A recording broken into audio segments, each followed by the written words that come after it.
From New York, this is Democracy Now! Workers are demanding a voice. We're standing up and we're speaking out for a better life. We're demanding a fair share of the wealth that we helped create. We're marching and we're organizing and we're bargaining. AFL-CIO President Richard Trumka has died of a heart attack at the age of 72. We'll look at how a third-generation coal miner became the most prominent labor leader in the country. Plus, we'll speak to Stephen Donziger, the environmental lawyer who sued Chevron for ecological devastation in the Ecuadorian Amazon. After Chevron was ordered to pay billions, the company went after Donziger personally. He's now been under house arrest for 2 years. The United States cannot become a country that begins to lock up its human rights lawyers, its environmental advocates, its earth protectors. Plus, we go to Afghanistan, where the U.S. is ramping up airstrikes as the Taliban tries to seize a number of provincial capitals. All that and more coming up. Welcome to Democracy Now!, democracynow.org, the War and Peace Report. I'm Amy Goodman. In California, powerful winds and dry conditions have caused several wildfires to explode in size, including the massive Dixie Fire, now the 6th largest in California history. The fire north of Sacramento almost completely burned downtown Greenville and has consumed an area larger than Los Angeles. 6 of the largest 10 wildfires in California's history have happened since 2020. Elsewhere in Northern California, officials shut down a hydroelectric power plant at Lake Oroville after the reservoir reached a record low level amidst a searing drought. In Greece, thousands of people have fled their homes on the outskirts of Athens as firefighters from across Europe join crews battling blazes that are threatening the Greek capital. One fire nearly reached the ancient Olympia archaeological site where the Olympic Games were held for over a millennium. Greek Prime Minister Kyriakos Mitsotakis blamed the fires on climate change.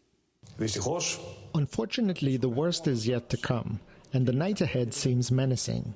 We're talking about unprecedented conditions following many days of heat waves, which have transformed the whole country into a powder keg. Scores of other fires are raging in Turkey, Italy, the Balkans, Albania, Romania, Ukraine, and Russia. On Monday, the United Nations Intergovernmental Panel on Climate Change is set to release its first assessment in 8 years. The report from the Nobel Peace Prize-winning agency is expected to contain dire warnings over soaring temperatures, rising seas, and extreme weather around the world. Meanwhile, a new study in the journal Nature finds human activity could soon cause a crucial Atlantic Ocean current system to collapse, with devastating impacts on the global climate system.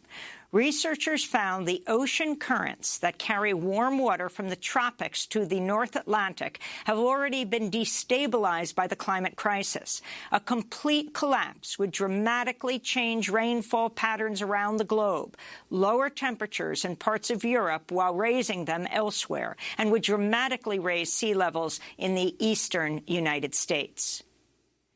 President Biden Thursday restored tailpipe emission standards set under the Obama administration and later canceled by President Trump. Biden also set a goal of making half of all cars and light trucks sold in the U.S. by 2030 be electric vehicles. Biden made the announcement surrounded by executives and labor leaders of the auto industry. Beyond the devastation of the lives and livelihoods and the health of our very planet, when I hear climate, I think jobs. Good paying union jobs. I wanted the world to see there was a consensus that we're at an inflection point in world history. If we act to save the planet, we can also come out of it better. Congressional Democrats have drafted legislation that would tax major polluters to compensate for the impacts of catastrophic climate change. The Polluters Pay Climate Fund Act would raise $500 billion over a decade by taxing companies like Chevron, Shell, and ExxonMobil based on the percentage of their global emissions. The fund would help pay for green energy research and to help communities adapt to a warming planet. U.S. coronavirus infections have surged to a 6-month high with an average of more than 100,000 daily cases.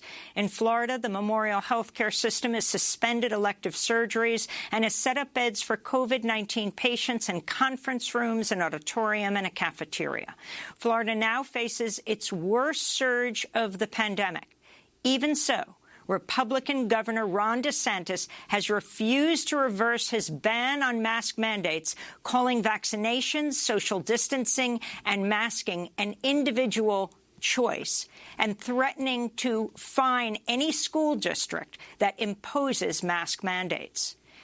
New Jersey Governor Phil Murphy will require all K-12 students to wear masks when schools return this fall, reversing his decision last June to drop a mask requirement for schools. On Thursday, Governor Murphy shouted down anti-vaccination protesters who heckled him during a public appearance in Union City. These folks back there have lost their mind. You've lost your minds. You are the ultimate knuckleheads, and because of what you are saying and standing for, people are losing their life. People are losing their life, and you have to know that.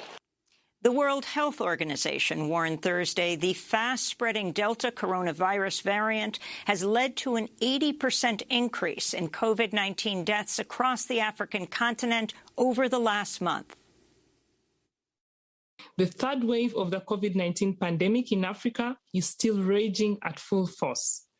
After a slight dip in cases last week, COVID-19 cases are surging again, rising by 19% to nearly over 278,000 this last week.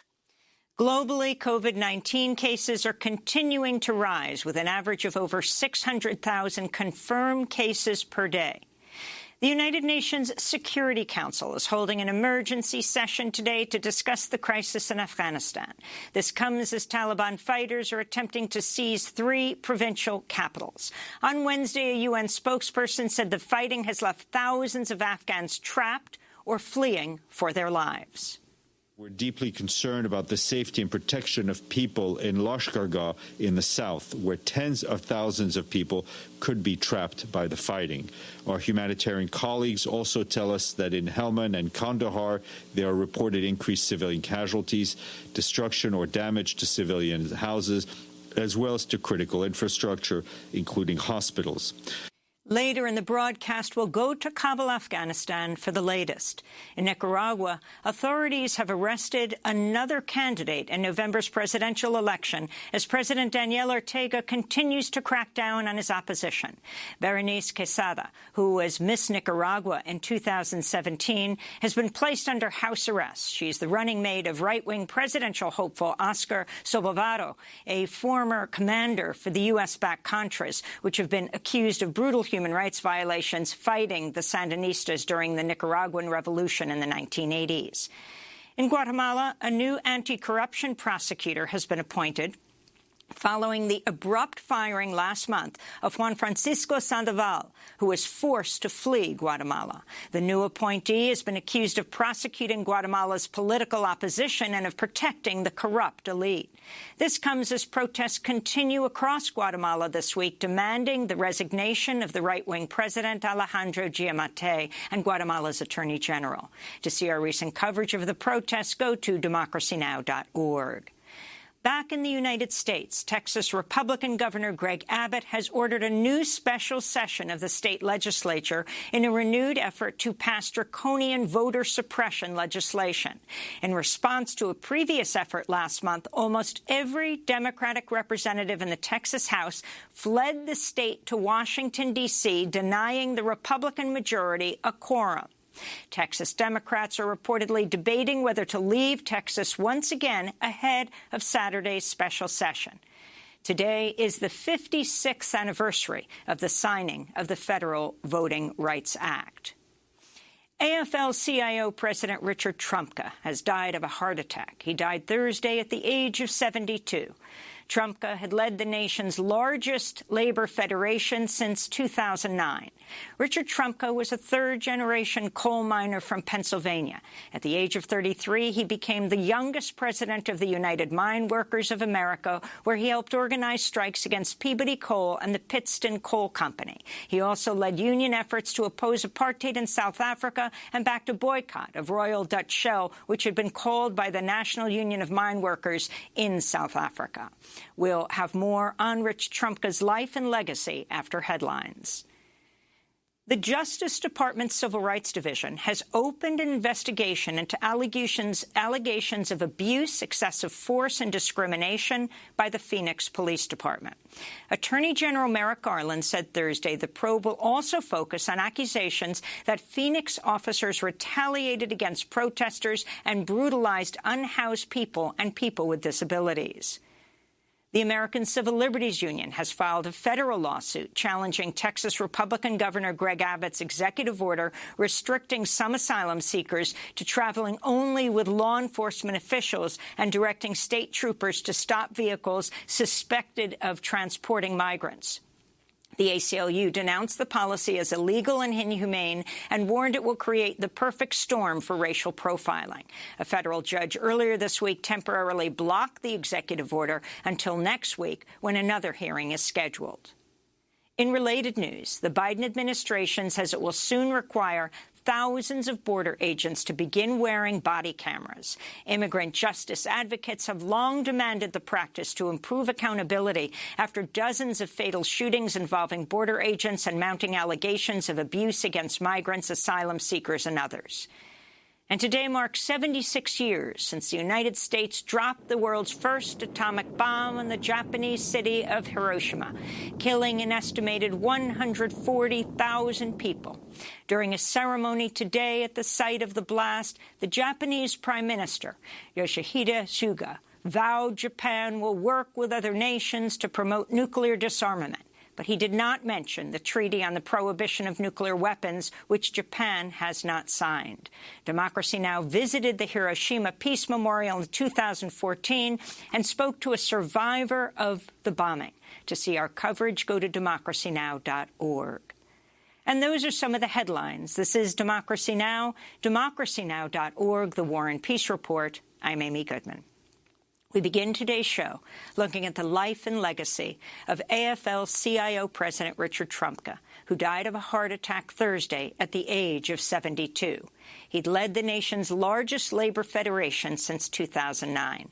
Senate Majority Leader Chuck Schumer announced Trumka's death Thursday. I rise today with some horrible news about the passing of a great friend, Rich Trumka, who left us this morning.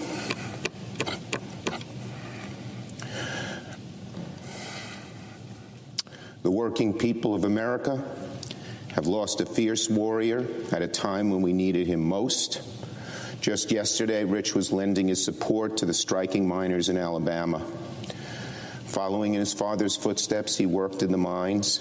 He went to Penn State, earned his law degree, didn't practice, didn't go to some fancy place, went right to work for the United Mine Workers, which he led for so many years, and then he became first secretary-treasurer, and AFL-CIO.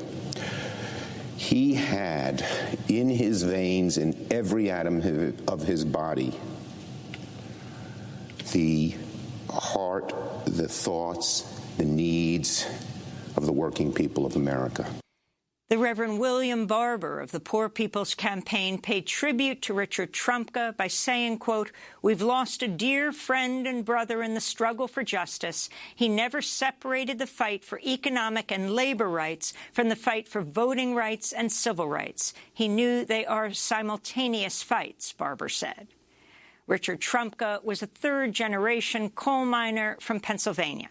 At the age of 33, he became the youngest president of the United Mine Workers of America, where he helped organize strikes against Peabody Coal and the Pittston Coal Company. He also led union efforts to oppose apartheid in South Africa and backed a boycott of Royal Dutch Shell, which had been called by the National Union of Mine Workers in South Africa. Richard Trumka would go on to serve as Secretary-Treasurer of the AFL-CIO.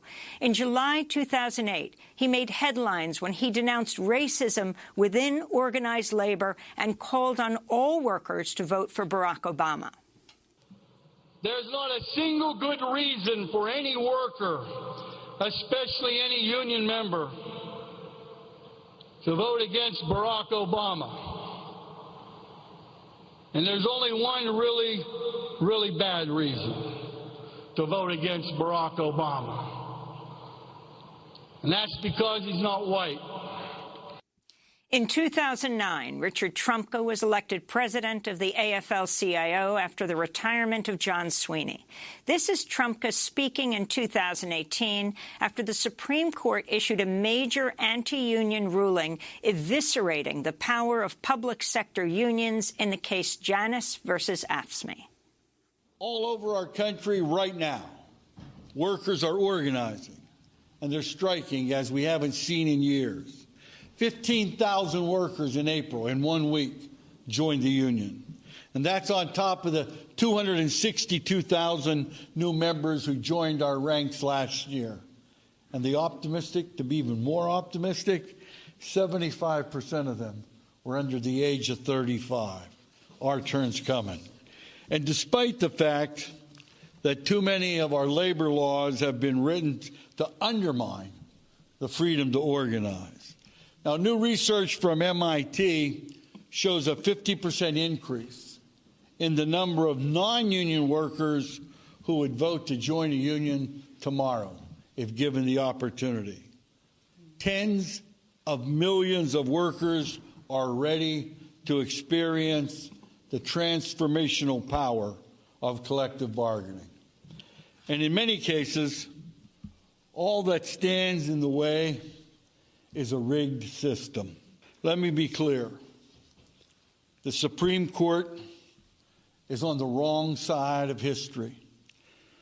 What they did flies in the face of where America is headed, where workers want to go and where workers need to go.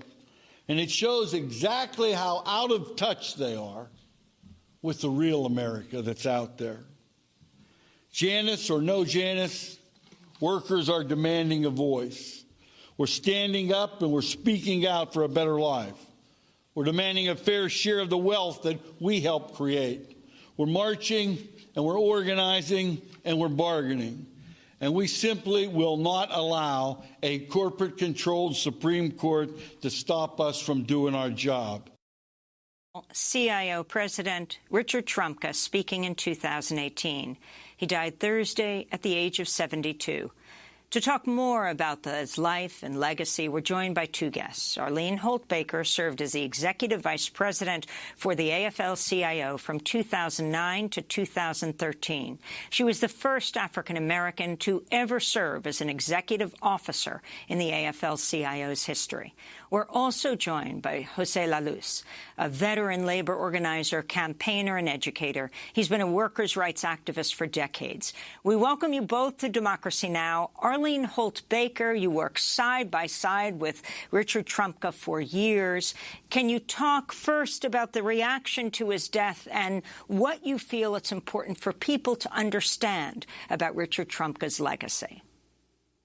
Well, good morning, Amy. I am happy to be here to talk about my brother, Richard Trumka. So happy to also be here with my brother, Jose Laluz. The reaction, and it has been devastating for us. I think you heard it in the emotion of Senator Schumer's voice. We were broken by the news. But if you knew anything about Rich Trumka, it could only bring a smile to your face because he's the brother in our movement who fought in so many ways for what is right. My own reflection is, you start to think about the last time you saw him or spoke to him. And I thought about the last time I actually saw Rich, and it was on Facebook, and because he was doing a speech at the AFL-CIO where he had welcomed the Texas delegation to come, and he stood with them as he talked about the right to vote, and he talked about the John Lewis Voting Rights Act and For the People's Act, and then he connected all of that to the PRO Act, which is the right for workers to organize. And Rich truly believed, as all of us in the labor movement believe, that you can't have the denial of voting rights and suppress the votes of anyone and not have a strong labor union without destroying your democracy. Rich understood that democracy was on the line. So I thought, Rich, the last time I heard him, he was giving the same message that I've heard him give for so many years. It was about empowering workers and empowering our communities. Let's go to a bit of that speech that you're describing, Arlene, the speech Richard Trumka gave in Washington, D.C. in July. And we cannot afford to let any of our agenda, from democracy in the workplace to democracy at the ballot box to investment in our people, fall victim to a procedural tool conceived in segregation. It's become clear that one of two things must be pushed aside: the filibuster or the hopes and aspirations of the American people. That speech Richard Trumka gave in July. Arlene Holt-Baker, talk about your rise with him. In 2009, we played in the introduction here that speech that he gave addressing the labor movement and addressing the issue of racism within the labor movement as he was campaigning for Barack Obama to become the first African-American president of the United States. Then you became the first African-American executive within the AFL-CIO, becoming the executive vice president for the Federation. Talk about that time. Well, I have to reflect back, Amy, to 1995, when the New Voice team of John Sweeney, Linda Chavez Thompson, the first woman, Latina woman to be elected, and Rich Trumka, the secretary-treasurer of the AFL-CIO, ran on a ticket in 1995 talking about inclusion and diversity and a new voice for workers around this country, understanding the importance of diversity in the labor movement. I was very, honored because in 2007, I was appointed by John Sweeney to serve out Linda Chavez Thompson's term when she decided to step down from her position, and I served in that position. But it was in 2009 through 2013 that I served alongside Rich Trumka as his executive vice president. And during that period of time, history was also made because we know so many things were happening in the country, particularly the election of Barack Obama. We were pushing for that. But Rich Trumka understood that you could not be silent. You could not be silent when it came to race. And his boldness when he stepped out and he spoke to a convention in 2008 and put it all on the line that says that if you are not willing to vote for this man, who certainly is supportive of workers' rights and everything we believe in, it is only can be chalked up to racism. The boldness, the willingness to speak truth to power no matter where it was, and to speak truth to our unions. The other piece of this I think that's important is that Rich understood that the diversity of the labor movement had to be reflected and must be reflective of our membership, and that's women and young people and people of color. So on that team also was Liz Shuler, the first secretary-treasurer of the AFL-CIO, a young woman. So the Rich Trumka team was a team representative of the future of the labor movement if we were going to continue to grow and be empowered, but most importantly, to empower working people. It was a wonderful, exciting time, and it was wonderful to be on the side and standing with Rich Trumka as we continue to forge a path that included diversity, inclusion, and, my God, organizing. I want to bring Jose La Luz into this conversation, veteran labor organizer, campaigner, educator. He's been a workers' rights activist for half a century in the mainland United States and Puerto Rico and through the Western Hemisphere. Jose La Luz, can you describe your response when you heard the news of Rich Trumka's sudden death yesterday? And can you talk about his legacy? Indeed. Thank you for having me, Amy. First of all, my deepest condolences to his wife, Barbara, and his son, Richard, and his grandchildren. This has been a significant loss for American workers, no doubt. And I think it's important to take a moment to understand who was, in fact, Richard Trumka as a trade unionist. He came out of the mine workers. He was a reformer in the mine workers. This is the union that had been led by John L. Lewis, the founder of the CIO that organized the mass industries in America. But it was also the union that became infested with corruption. Tony Boyle, who ordered the execution of Jack Jablonski, and the emergence of the rank-and-file caucus known as the Miners for Democracy. Trumka came out of the reform tradition, the militant reform tradition of the mine workers, which is the reason why he led that strike of the, against the Pittston coal, mine company. And so when he was elected as part of the slate, of the New Voice slate, as my friend and sister Arlene was talking about in 1995, those of us who see ourselves as reformers, as militant reformers in the, trade union movement, had a lot of hope.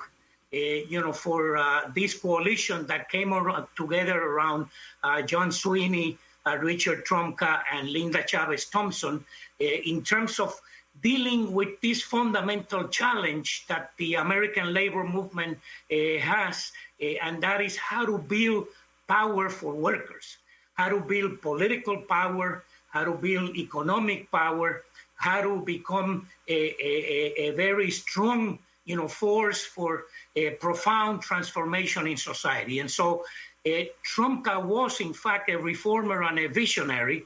And in that sense, this is a great loss, but much has been left undone. And now, his legacy must be, lived up by whoever, emerges as the leader or the new team of leaders of the only labor federation in this country, to deal with this challenge of how to build, power for workers, when in fact what we have witnessed in the past few decades is a massive distribution of wealth from the bottom to the top. Workers losing power, political power, and power in society. And so this remains a fundamental challenge for whoever is going to, take up the mantle and try to live up to the legacy of Brother Trumka. Where do you think the labor movement and the AFL-CIO needs to go now? What do you think, Jose La Luz, that the AFL-CIO needs to gain more strength for workers? One, the challenge of organizing.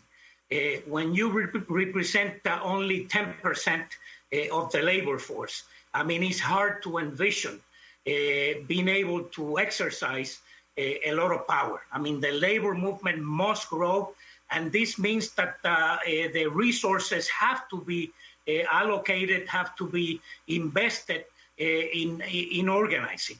There have to be, massive campaigns that are coordinated among different unions that are done by industries, because one of the weaknesses of the American labor movement has to do with the fact that it's not organized industrially like it is in many other advanced, capitalist countries across the Atlantic, in Europe, and even in other countries. So the question of organizing by industries is going to require a new architecture for the American labor movement, and the Federation has to lead in terms of that. And in terms of political action, there is a need to develop a new strategy that's far more independent from the Democratic Party. I mean, it's important to realize that there are elements in the Democratic Party that are supported by corporate donors and really, don't have a very, serious commitment to empower, workers and the working class. On the other hand, there are, people, within the Democratic Party who see themselves as working class advocates who fight, for the rights of workers and to build power, for and by workers. And so, this will be one of the challenges that the new team that takes over the reign in the Labor Federation is going to have to wrestle with, not to mention, the challenge of trade and development. I mean, we're dealing with a globalized work. There is a need to develop alliances across borders. And immediately, the question of building strong alliances with Canadian workers up north, with Mexican workers down south, to deal, with the fact that we continue to witness, runaway capital, which, impacts jobs in this country. But the question is, how do we develop a strategy that raises the standard of living for workers in McAllen, for workers in Matamoros, and for workers in Toronto? And so that requires an alternative economic, development, trade, strategy. And those are the challenges that I see ahead for the new team emerging at the helm of the Labor Federation. Before we go, Arlene Holt-Baker, I wanted to ask you about the PRO Act. That's the Protecting the Right to Organize Act, which did pass the House, which sits in, the Democrats do control the Senate, still sits in the Senate since March. Richard Trumka was a major advocate of this act. Can you talk about its importance? It is critically important. It is so important because workers want to organize. There's no question about that. They want to have a voice at work. And the PRO Act will make it possible for workers to do so without being intimidated, harassed, fired, and the company would be penalized for that. So the PRO Act is critically important now. We have to have workers be able to freely have a voice on their job. If they aren't able to do that, they will not be able to reach the economic conditions that they so need in order to survive. Power, yes, it comes from the ground up from workers, but unless they have that voice on the job, free of intimidation, harassment, and free of having to sit in captive audience meetings held by their employers, they will not be able to fully see the potential of their work. So the PRO Act is critically important. As I indicated earlier, that was one of the last things I heard Rich talking about, connecting voting rights and voter suppression and the PRO Act together, because we must empower workers' voices on the job. We must continue to empower the voter in this country so that we can be sure that our democracy holds strong. So the PRO Act is critical to us. And I would say to the senators, all of the senators who are listening, it's not enough for you to just talk about and give accolades to Richard Trumka. if you really want to show how much you truly care about Richard Trumka and the workers that he cared so much about, I would say pass the PRO Act. Pass it now, Senate. And I would say pass the John Lewis Voting Rights Act and the For the People Act now. Enough talking. That's what Rich would say. Rich would say enough talking, because the word Rich would want to give you, that workers, we are never, ever, ever going to back down. Arlene Holt-Baker, Executive Vice President for the AFL-CIO from 2009 to 2013. She was the first African-American to ever serve as an executive officer in the AFL-CIO's history. And I want to thank Jose La Luz, veteran labor organizer, campaigner, and educator. Coming up, we go to Afghanistan, where the U.S. is ramping up airstrikes as the Taliban tries to seize a number of provincial capitals. Stay with us. The sun comes up about 10 in the morning, and the sun goes down about 3 in the day. Fill your cup with whatever bitter brew you're drinking, and you spend your life just thinking about how to get away.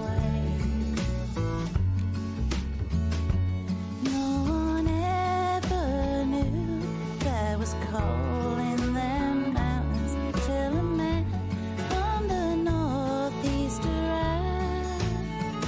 He waved them $100 bills, said I'll pay you for your memories, and he never left Harlem.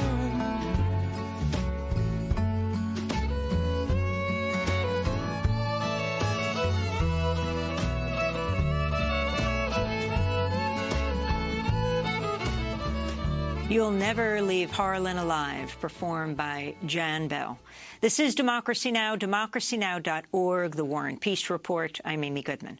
We turn now to Afghanistan. The United Nations Security Council is holding an emergency session today to discuss the ongoing crisis in the country.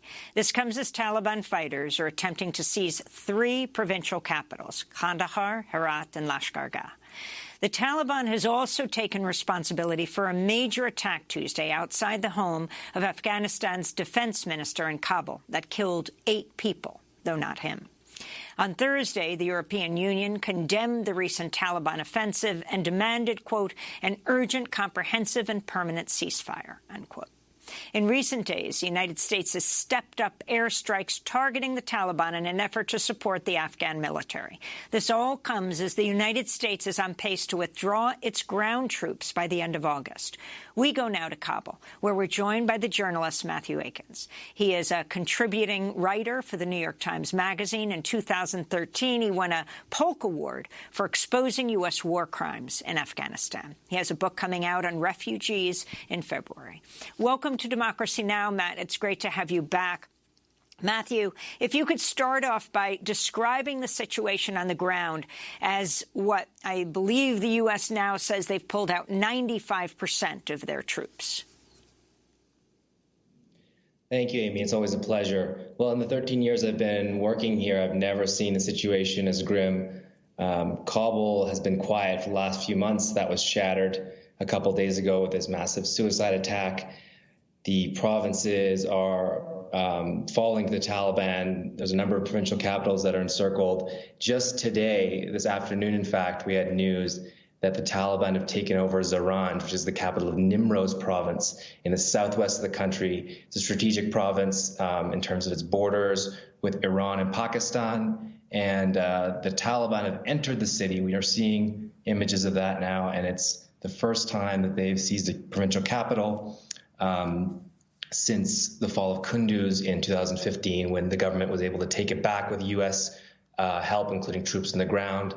So it's a very significant moment, and the bad news just seems to continue. Can you talk about who the Taliban are? The Taliban are a rurally based insurgency. I mean, at this point, they're setting up an alternative government to the Afghan state in their territories. They want to establish an Islamic system, an Islamic emirate. They claim to be fighting to be removing foreigners from their country, foreign troops, foreign occupation. So they call themselves the Mujahideen, which is the same name, of course, that was used by fighters against the Soviet occupation in the 1980s.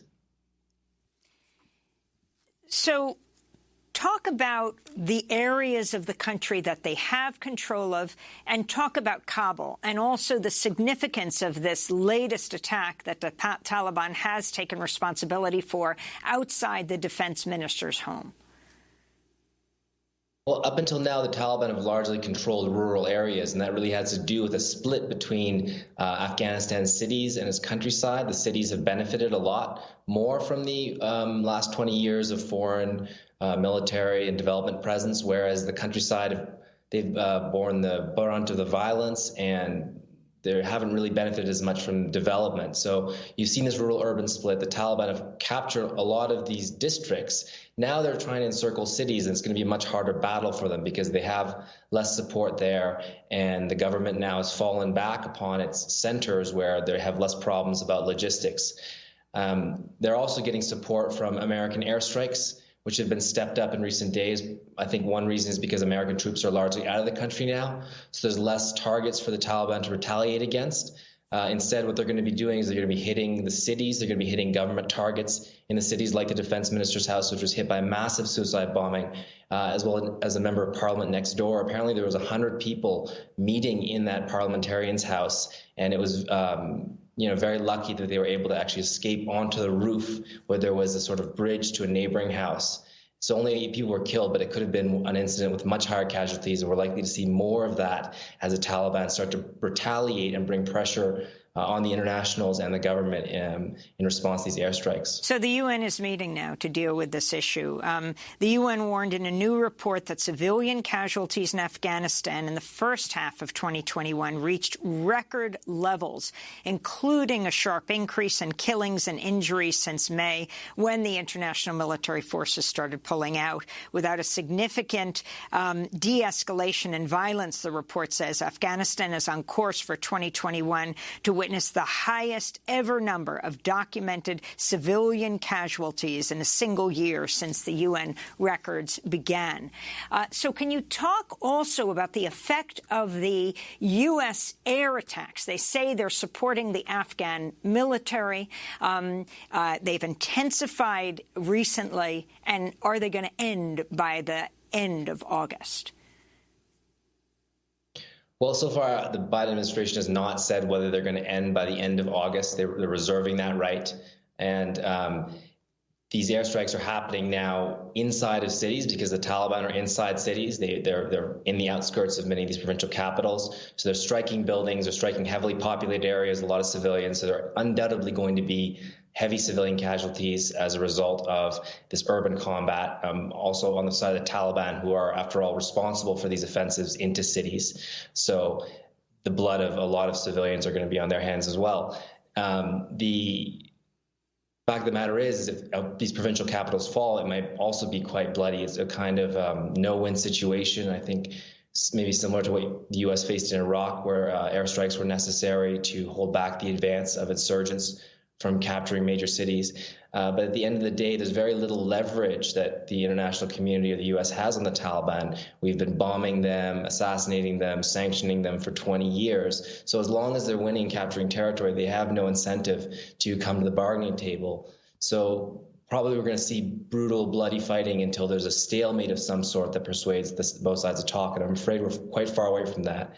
And we're going to see increased civilian casualties and also a massive wave of displacement. There's going to be Afghan refugees who are going to be leaving, or are leaving already in heightened numbers from neighboring countries. And ultimately, some of them are going to try to reach Europe.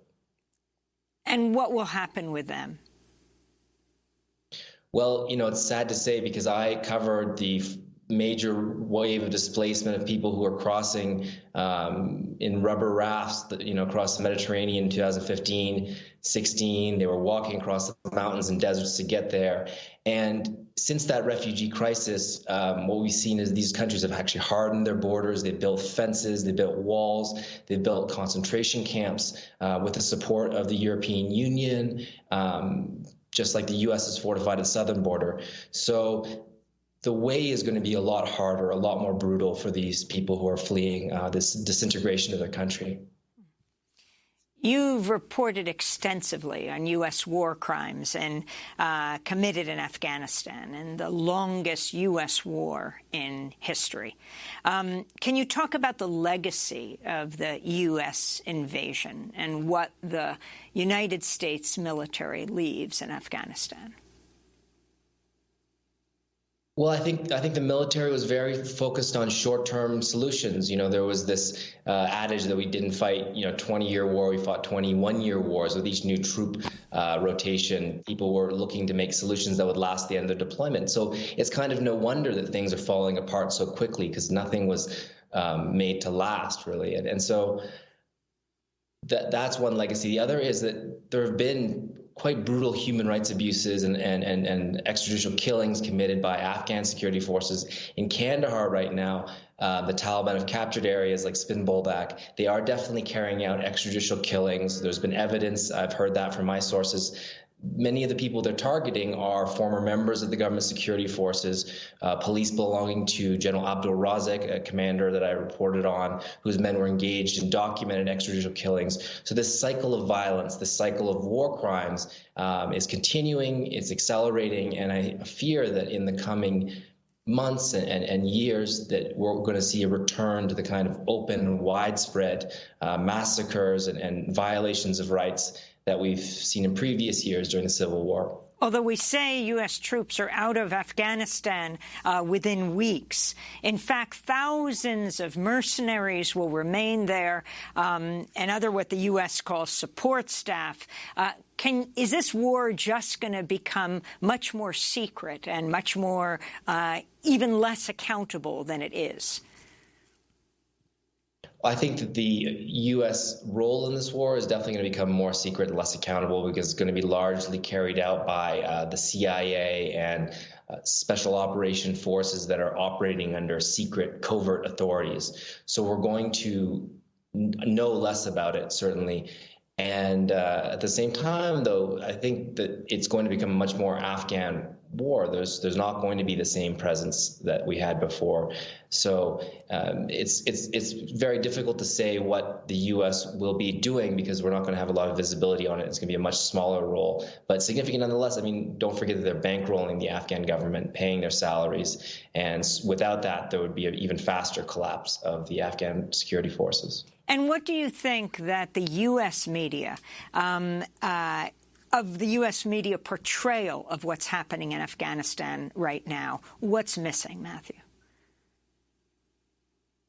I think that there is a lack of recognition that what we're seeing now is the consequence of 20 years of bad decisions, of ignoring corruption and human rights abuses, and for all the violations of human rights, the murders, the massacres that the Taliban are undoubtedly carrying out, the violence that they're inflicting on Afghan civilians, the suffering that their offensive is bringing, the threat that they're going to pose to civil society activists, freedom of speech, media, all of which is absolutely real and very condemnable.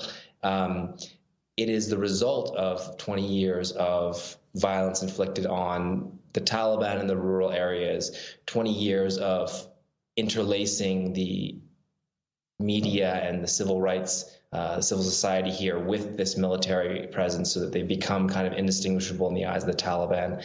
And so what we're seeing now is the result of 2 decades, and it's going to be very difficult to turn that ship around. We're going to be witnessing some very awful things, but we should try to keep the context in mind while still condemning them. Well, Matthew Akins, I want to thank you very much for being with us, speaking to us from Kabul, Afghanistan, contributing writer to the New York Times Magazine. Coming up, we will speak with human rights and environmental lawyer Steve Donziger. He took on Chevron for polluting the Ecuadorian Amazon. Today marks Year 2 years since he's been under house arrest. You'll find out why. Stay with us.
Ghost 28 by 9 Inch Nails. This is Democracy Now!, democracynow.org, the War and Peace Report. If you'd like to get our daily digest, you can get it emailed by texting the word Democracy Now!, one word, to 66866. That's Democracy Now! To 66866. Protesters are rallying in several cities today to call for the immediate release of environmental and human rights lawyer Stephen Donziger, who's been held under house arrest in New York for 2 years after being targeted by the oil giant Chevron. The case stems from Donziger's role in suing Chevron on behalf of 30,000 Amazonian indigenous people for dumping 16 billion gallons of oil into their ancestral land in the Ecuadorian Amazon. 10 years ago, Ecuador's Supreme Court ordered Chevron to pay $18 billion. The landmark ruling was seen as a major victory for the environment and corporate accountability. But Chevron refused to pay or clean up the land.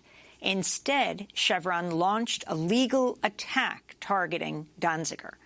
Last month, a federal judge found Donziger guilty of 6 counts of criminal contempt of court after he refused to turn over his computer and cell phone. In an unusual legal twist, the judge appointed a private law firm with ties to Chevron to prosecute Donziger after federal prosecutors declined to bring charges. Today marks 2 years, 730 days since Steve Donziger has been in house arrest. Steve Donziger joins us from his New York home. We welcome you back to Democracy Now!, Steve. If you can start off by speaking about the trial that just took place. We talked to you right before the trial. You've since gone to trial and been found guilty. But talk about who prosecuted you and what the courtroom and the trial were all about. Thank you, Amy, for having me. It wasn't a trial as trials are commonly understood. There was no jury. The judge who had already locked me up pre-trial, I'm the only lawyer in American history ever locked up pre-trial on a misdemeanor. I want to emphasize this is a misdemeanor case, a petty crime case, and I assert my innocence. But even if I were guilty, it's a very minor case. No one's ever been locked up pre-trial but me. So the same judge who locked me up now for 2 years, I haven't been sentenced to anything, is the judge who denied me a jury and alone decided my supposed guilt or innocence. It was intended really to be sort of a show trial where a decision that had previously been made by the Chevron prosecutor, the Judge Preska, allowed a private law firm, Seward and Kissel, which has Chevron as a client, to prosecute me after the government refused to prosecute me. It was all just pre-cooked, and you kind of felt it watching it in the courtroom. During the trial, Judge Preska was reading the newspaper during witness testimony. All the main witnesses were Chevron lawyers. They testified that Chevron had paid them, Chevron private lawyers from a second law firm, Gibson, Dunn and Crutcher. Chevron had paid them $1,300 an hour and more to help the other Chevron private prosecutor try to convict me. It was all kind of run by Chevron. And the dangerous part about this, beyond the fact that my liberty has been deprived and I've been unable to work and help my clients in Ecuador and do my human rights work, is that this is a broader threat to our society. I mean, we cannot allow in any rule of law country or any country private prosecutions run by corporations. It's just extraordinary. You know, if this were run by a normal prosecutor, the case never would have happened, or at a minimum, I never would have been, locked up prior to trial. Well, I mean, the federal prosecutors refused to prosecute you. Is that right? That's exactly right. What happened was, underneath all of this is the fact that I worked on a team of lawyers for years to hold Chevron accountable for the Amazon Chernobyl, this massive, deliberate dumping of cancer-causing oil waste down in Ecuador where indigenous groups have been decimated. And Chevron wanted that trial held in Ecuador's courts, and we fought for 8 years against Chevron, won this big judgment in 2011. And rather than pay the judgment, they decided to try to demonize me and try to criminalize lawyering, criminalize human rights lawyering. They've had this plan for 10 years. We know for a fact, and they've admitted it, that way back in 2010, they went to the SDNY, which is the federal prosecutor in Manhattan, seeking to prosecute me for this supposed fraud in Ecuador, which is just hogwash. And they refused to prosecute me then. And, I kept going along with other lawyers to try to enforce the judgment against Chevron that we had won in Ecuador, which, by the way, has been affirmed by 6 appellate courts in Ecuador and Canada. I mean, this is a real judgment. And they then went back to this U.S. federal judge, Judge Lewis Kaplan, who's a former tobacco industry defense lawyer, and got him to demand I turn over my computer and cell phone and electronic devices to Chevron. Again, no one's ever heard of such a thing in the middle of a litigation. When I appealed that order, he then charged me with criminal contempt of court for appealing the lawfulness of his own order. No lawyer in American history who's appealed a civil discovery order in this fashion has ever been charged with criminal contempt but me. No lawyer charged with any criminal contempt in New York has ever been held pre-trial, and the longest sentence ever given a lawyer convicted of this supposed crime is 90 days of home detention, and I've now been over 8 times that amount in my home. So what's really driving this, Amy, is I believe Chevron and its judicial allies want to, A, protect Chevron from having to pay the liability to the people of Ecuador that the company poisoned, and B, they want to send a larger message to lawyers and the legal profession and environmental defenders and water protectors that you're not allowed to do this work, at least not at this level. You will be attacked, and we'll throw everything we can at you. And by the way, Chevron has used 60 law firms and 2,000 lawyers to target me. So you are sentenced to 6 months in jail, 6 months more? Yeah, so Judge Preska, who's driving this, has set a sentencing date for October 1st. I'm very fortunate because there's a massive amount of support, as you acknowledge in the openings, to this segment, growing around the world. We have rallies today in 15 cities around the world demanding my release, including Seattle, San Francisco, LA, New York, Boston, Toronto, Tel Aviv, and Quito, among them, Melbourne. So, we are building a movement to, not only demand my release and to protect the freedom of me and my family, but also to protect this idea that you can do corporate accountability lawyering and not be attacked by, right-wing judges and corporations that can take over the public machinery of the prosecution.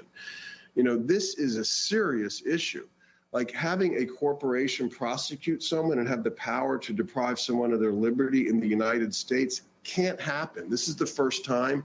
And of course, if they get away with it with me, this, I believe, is a part of the playbook of the fossil fuel industry to do this to other activists and lawyers. Well, Steve, we want to thank you for being with us. 6 members of the Congressional Progressive Caucus, including AOC, Cori Bush, Rules Committee Chair Jim McGovern, and others, Jamie Raskin, have called for the DOJ to review everything that's happened to you. Steve Donziger, human rights lawyer who successfully sued Chevron in Ecuador for dumping oil and toxic waste in Amazon. He's been under house arrest for 2 years today. That does it for our show. I'm Amy Goodman. Stay safe.